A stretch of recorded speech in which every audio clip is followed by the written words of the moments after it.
Good evening, everyone. Today is April 19th. Can you believe it? April 19th, 2026. That makes today Sunday.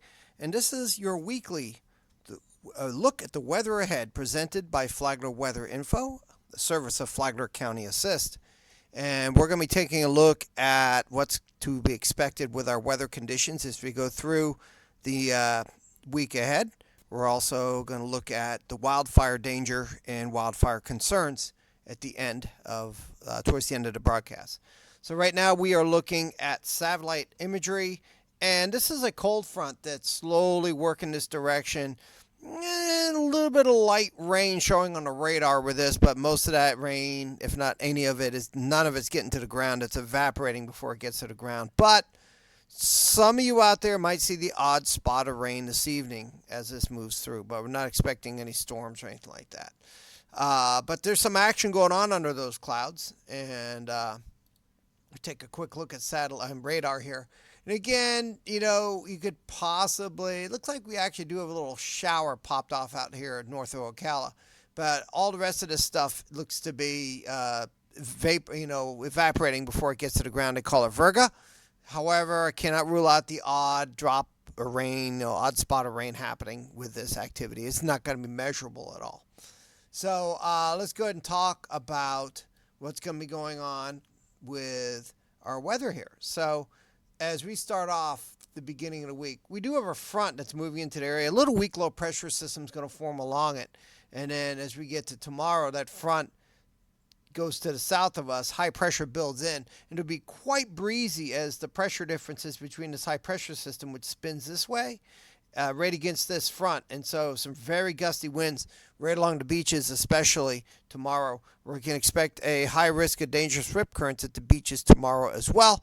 Ocean temperature is about 73 degrees, so some people getting into the water, but we'll talk more about that in just a little bit. As we get into Tuesday, then high pressure begins to take control, and high pressure will be our main weather feature through the remainder of the week, with settled, cooling down and then warming up, but staying largely dry. So let's go ahead and see what the hazards are that the National Weather Service has concerns with.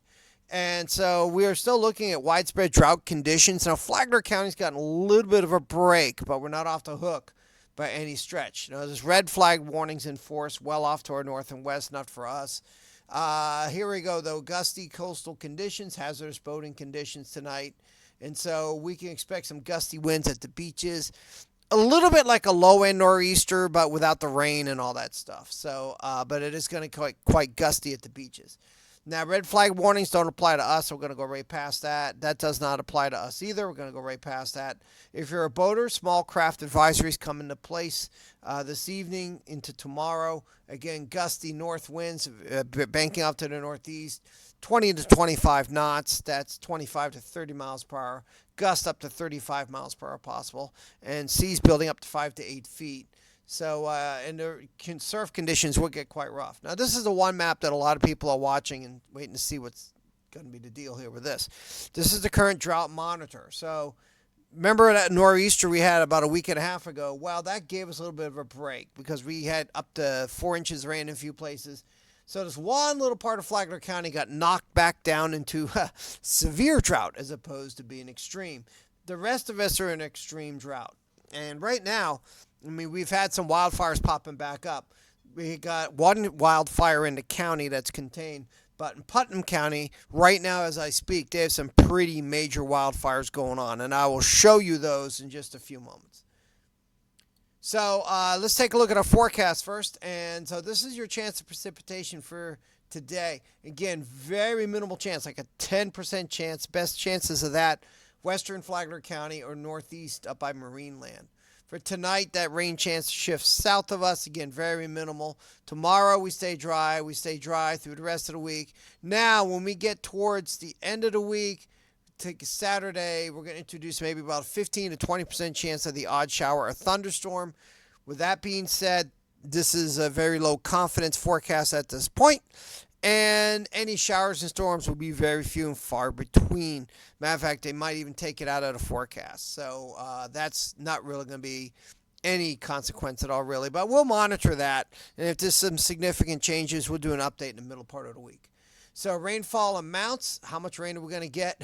Diddly squat pretty much. So nothing really measurable. This is 7-day forecast of precipitation. And you can see nothing very measurable at all is expected.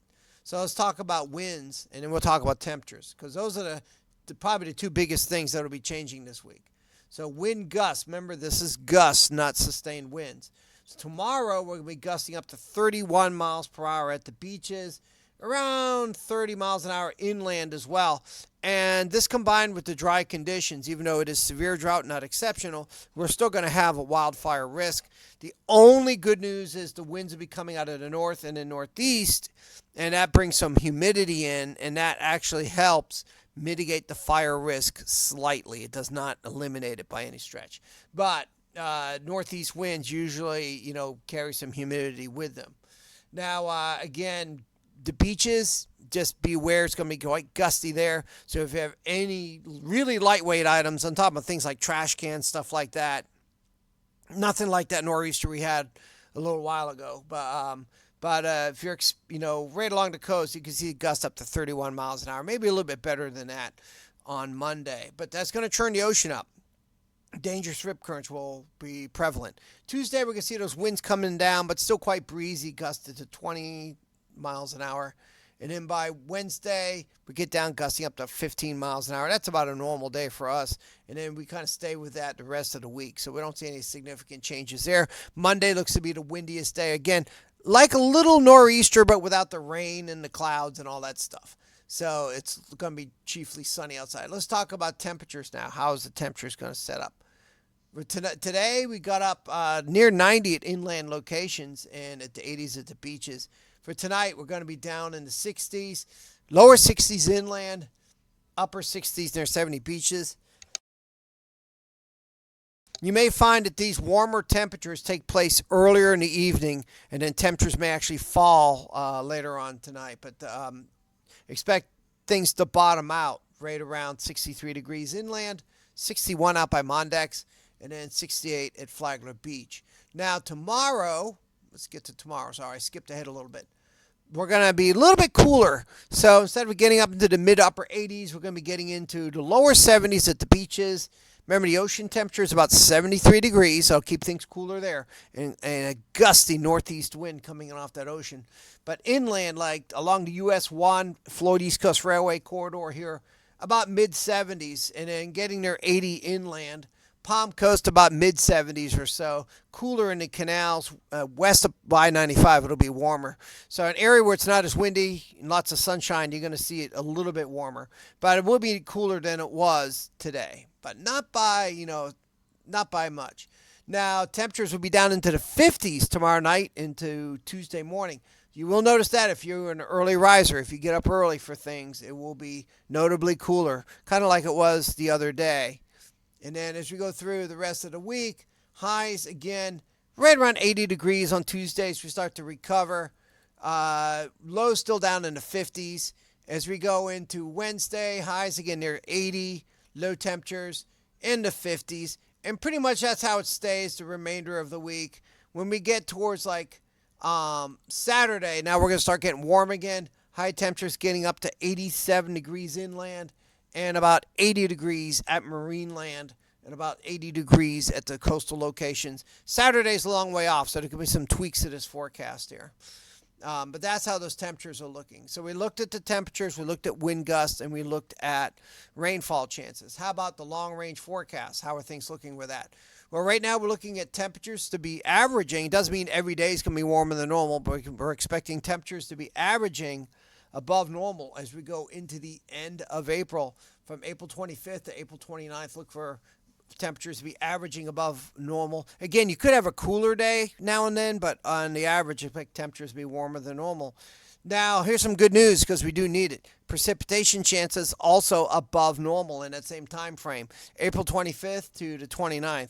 So precipitation chances above normal. That's also a good sign that maybe we're going to get a system or two that might give us some additional and much needed rainfall here in Flagler County. Now let's go further on into the future. This takes us into the beginning part of May. Again, temperatures averaging above normal can be expected. Precipitation, looks also to be above normal. It doesn't mean it's going to rain every day. It just means that in that stretch of time from the 27th of April to the 3rd of May, precipitation numbers should be above normal. And temperatures should be on the average above normal in the same time period. It doesn't mean you can't get the one day that's colder than the rest.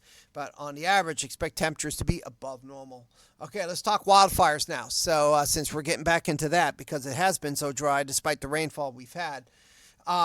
Flagler County is right here. So this is the drought index. What is the drought index? The drought index is how dry the soil is. It doesn't necessarily relate to drought directly. Roughly so, yes, but it doesn't directly relate to drought. Drought can be measured by the lack of rainfall over a long period of time. Drought index is basically how dry the soil is. So if you're in a really bad drought that goes on for like 3 or 4 months, and then you get like a one day of rain, and it can knock the drought index back down to make the soil moist, but you're still technically in that drought. And then when everything starts to dry back out again, then you lose that gain that you got. So even though we do have drought index numbers in the 300s right now locally, which is good, and that kind of keeps us out of trouble with wildfire concerns right here in Flagler County. Again, it doesn't make us fireproof by any stretch, but it does mitigate that a little bit. So, but if we don't get any significant rainfall, then we will start to lose that. As this time of year, the sun is stronger. The sun is higher up in the sky. It dries things out much more efficiently. So that's why when you look at our past history, the wildfires, the really big ones we've had in the past, have always been like in May, June, and July. Now, let's talk about wildfires. Where are they? What's going on with them and what's going on? So, Flagler County, we'll start here first. And we're going to talk about some notable fires that are not in Flagler County but could possibly bring some smoke our way.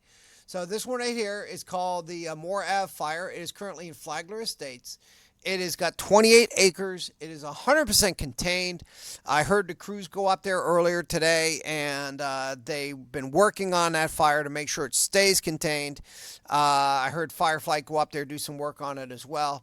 So that is a fully contained wildfire. So right now there's no concern to that. Doesn't mean it can't break out, but there's a pretty good chance it's going to behave.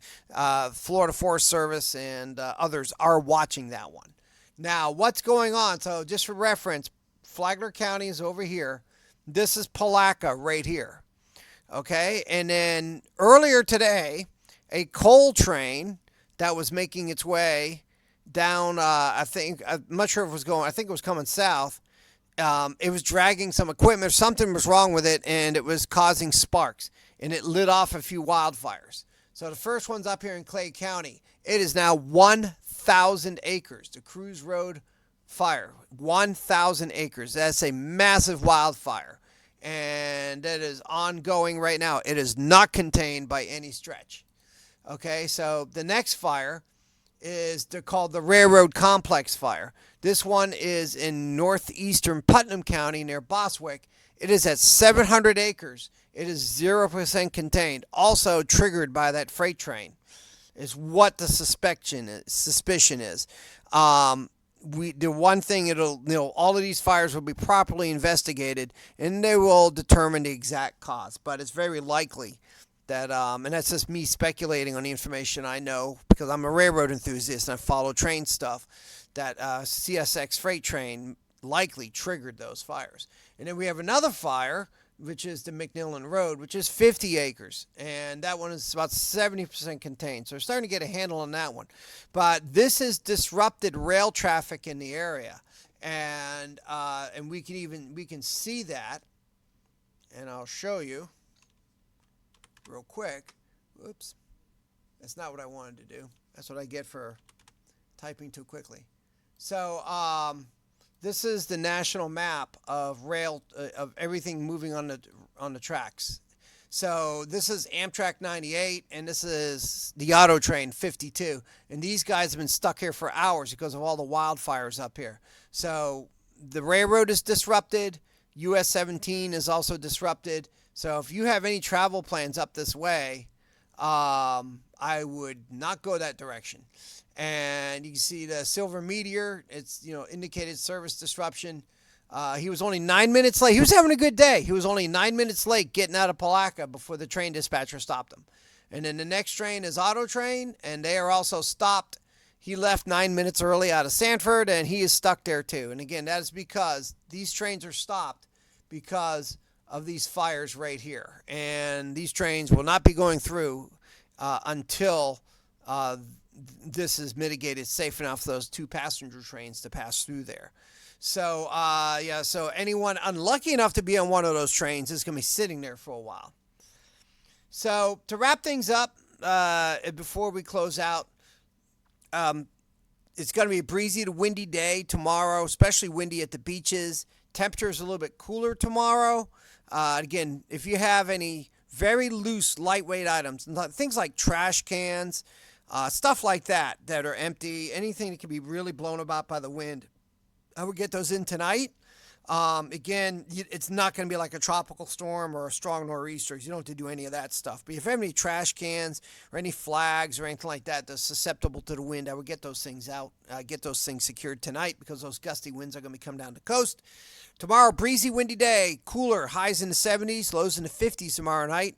Then slowly warming up the rest of the week, staying dry, and then maybe a small chance of the odd shower or thunderstorm as we get into the upcoming weekend. Those rain chances, though, very low confidence on that, so it's possible they just may, that might get taken out of the forecast. Wildfire situation, there's a 28-acre wildfire in northwest Flagler County, fully contained. There are massive wildfires just north of Palatka in Putnam County and also in southeast Clay County. Very likely caused by a freight train, and that has disrupted Amtrak service and likely disrupted US 17 as well. So if you have any travel plans that take you up US 17, I would suggest an alternative route. And if you're picking up anybody from the train in Jacksonville or something, they're going to be late. Anyways, that's going to wrap it up. Everybody out there have a great rest of the week. We will likely be back next weekend unless there's some significant changes to the forecast, and we'll do an update in the middle of the week. Remember, you can rewatch this on Facebook if you're just joining us. You can, once we save it, you will be able to rewind it and rewatch. We'll also be putting it up on YouTube. Have a great week, everybody. Any questions? Put them in the comments.